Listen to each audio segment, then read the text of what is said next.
here for this particular lecture. If not, now's the time to leave. Today we're going to go through or start the first topic. But what I want to cover first is some of the sort of details to do with the module, to give you an idea of what we're covering and sort of what's expected of you, and what you can expect in terms of both topics, but also do with assessment and how tutorials will work as well. So I'm going to spend a little bit of time in this first sort of hour or so going through the details. We're then going to take a break roughly around 2 o'clock or so roughly about a 10-minute break or so, and then we'll continue on after that as well. So everything I'm going to show you here in these intro slides is all from the module outline. So one of the key things you should do is download this from Canvas and have a read through it. So everything that you need to know is in this document. It outlines everything to do with the topics we're covering, the textbook chapters as well that are related to those topics, and also to do with assessments as well. So please, after today, if you haven't already, make sure you have a read through this.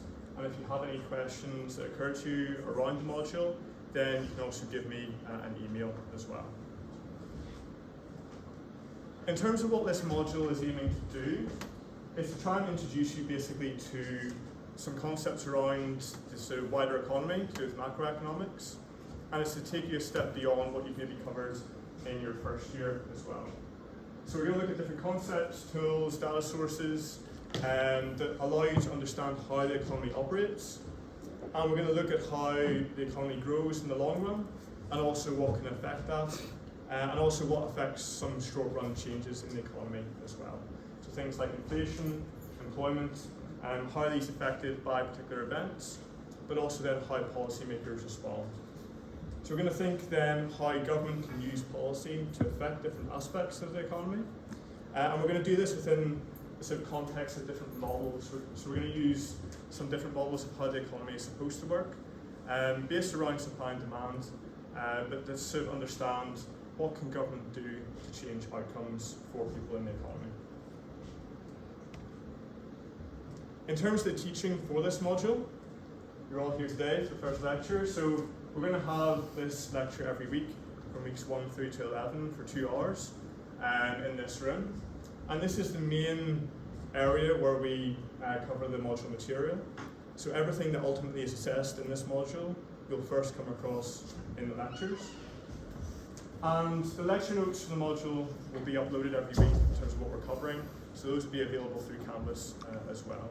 So I do recommend that you, if you can, have a look at them beforehand. So this week they're only uploaded today, but in future weeks I aim to get them uploaded the day before, and therefore you get a bit of an opportunity, hopefully, even just to glance at them so you can understand what we're going to be covering in the lecture. In terms of tutorials, for this module we only have 2 tutorial groups, and it's really more of a workshop than a tutorial.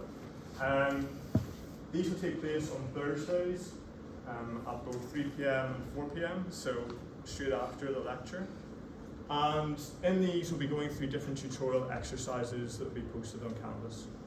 So you'll get an exercise that you have to complete ahead of the tutorial, and then in the tutorial we'll go through what the answers are to that. And those are very much questions and exercises designed to help you with your final assessment particularly. The style of questions that we'll be doing in those tutorials are done in a similar way to what we'll cover in the final exam, but also they relate to your assessments as well, as we'll see shortly. So each of these exercises will have some more detailed instructions, and those will be uploaded to Canvas as well.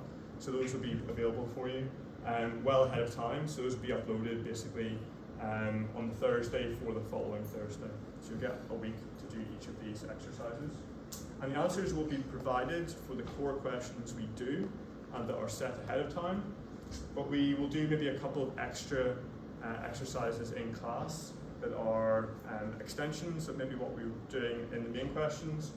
So it's worthwhile still turning up to class because there will be sort of additional things you can learn from that. But I will be providing answers to the main questions on Canvas as well.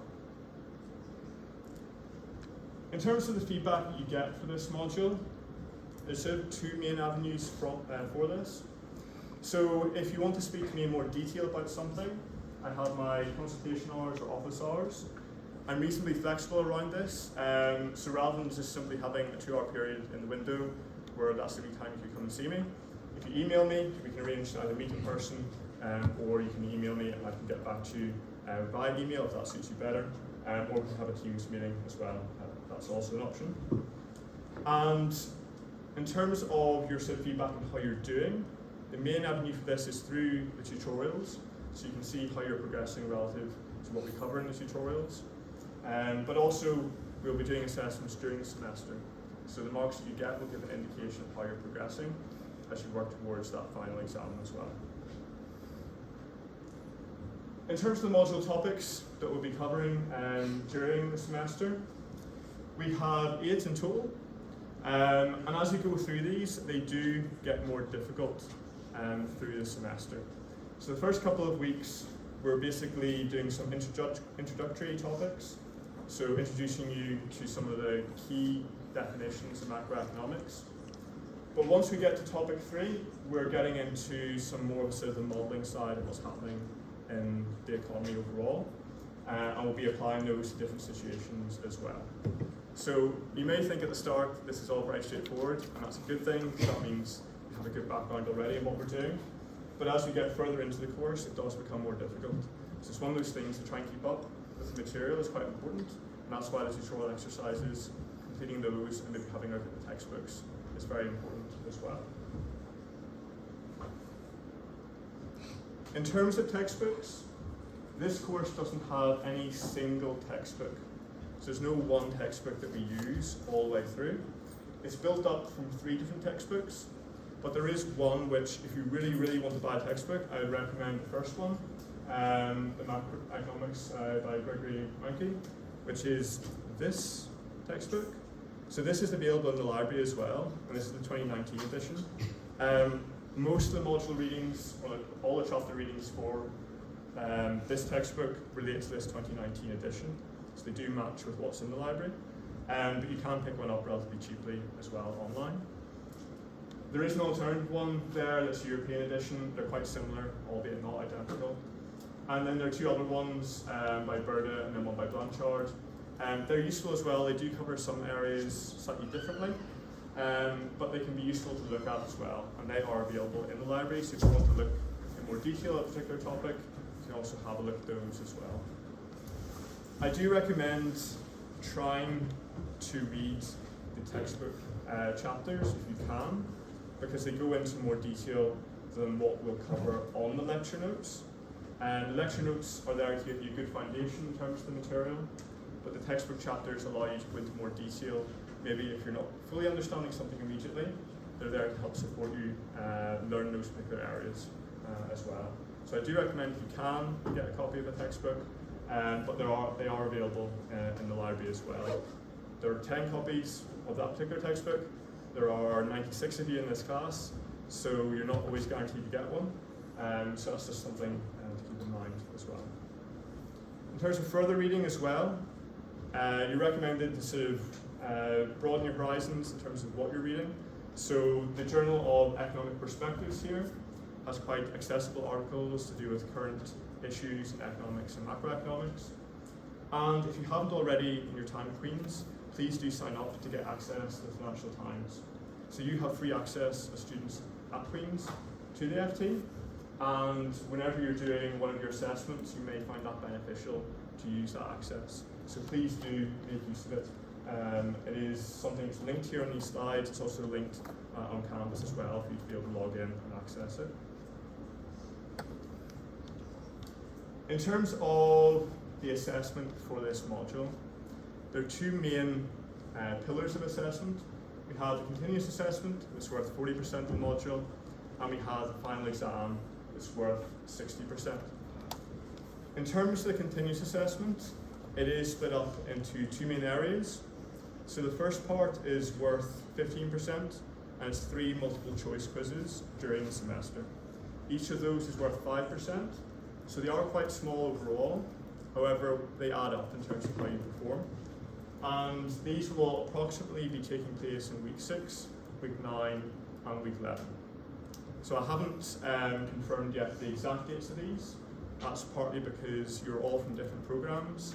So there's some here from business economics, economics and accounting, PPE, other economics minor programs. So we just need to confirm to make sure there are no timetable changes before release those dates.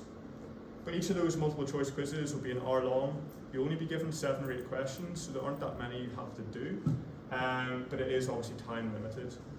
And it will be set up in a way to ensure, because you're doing it online, that you can't benefit from working together. So these are individual assessments, and they will be structured in a way that you will receive questions in a random order. You will not be able to go back once you answer a question, and they are from a test bank, so not everyone will receive the same identical questions, but you will receive the same identical difficulty of questions. So it means that it should be impossible for you to cheat, but it's something just to be aware of as well when you're completing the assessment, that there are these sort of ways it works, and therefore if you do click forward one question, that is your answer. For those who get extra time, you'll be getting extra time as well for your support agreements. And then the other element of continuous assessment is the group assignment, and this is worth 25% of the module. So this is for groups of 3. You'll have to answer a question on a particular topic that will be uploaded to Canvas, and you'll have to submit that by a deadline in week 10. So I'll be releasing the question for that in week 4, and that means you need to sign up via Canvas by the start of week 4 for your group, and I'll show you in a minute how you do that. And this is something obviously you're going to have to work together in a group. I'll be providing further instructions on this, but it's beneficial hopefully that you get yourselves into groups reasonably quickly as well, so that you're ready to start this in week 4, because it will take you the full 6 weeks to schedule for. And then the other element of assessment is the final exam, and this is worth 60% of the module mark. This is not on Canvas, this is an in-person exam. This will take place during the exam period after Easter. And it will be a mixture of essays and short questions, very similar to what we cover in tutorials. And that's what the tutorials are there to do, is to give you experience of doing those questions so you're well prepared for the exam. And there is one past paper that is particularly relevant for you to look at. It's an August 2023 paper that's linked in the past paper section of what's available to you through Queen's, but I've added a link to Canvas so you can have a look at that. But we will talk further about the final exam whenever we get to the final week as well, in terms of format and what you should expect. And then, in terms of what we're covering, when we're covering it, this is roughly the timetable that we're working to over the semester. So we have 11 weeks, we have 8 topics. We'll be hopefully covering the first couple of topics reasonably quickly, and then some topics take 2 weeks, some topics take 1 week, but we should therefore be finished by week 11. You can see there the tutorial exercises. Tutorials start in week 3. Your timetable currently says it starts in week 2 on thesis, but your tutorials will actually start in week 3, and that will be the first tutorial exercise you complete. And they all refer back to material that we will cover in class. So there are 9 of those tutorial exercises, and then you can see on the right hand side the assessment deadlines. So we have first multiple choice quiz in week 6, one after that in week 9, one after that in week 11. And your group assignment is due to be submitted in week 10. So they are sort of spaced out there, but obviously as we get closer to the end of the teaching semester, there are a couple of deadlines to work to. And after the Easter break, we have the final exam. So that's the overview of the module content briefly. It is all in the module outline. It's on campus. At this stage, does anyone have any immediate questions where they maybe aren't sure about anything or want something clarified about any things that I've said?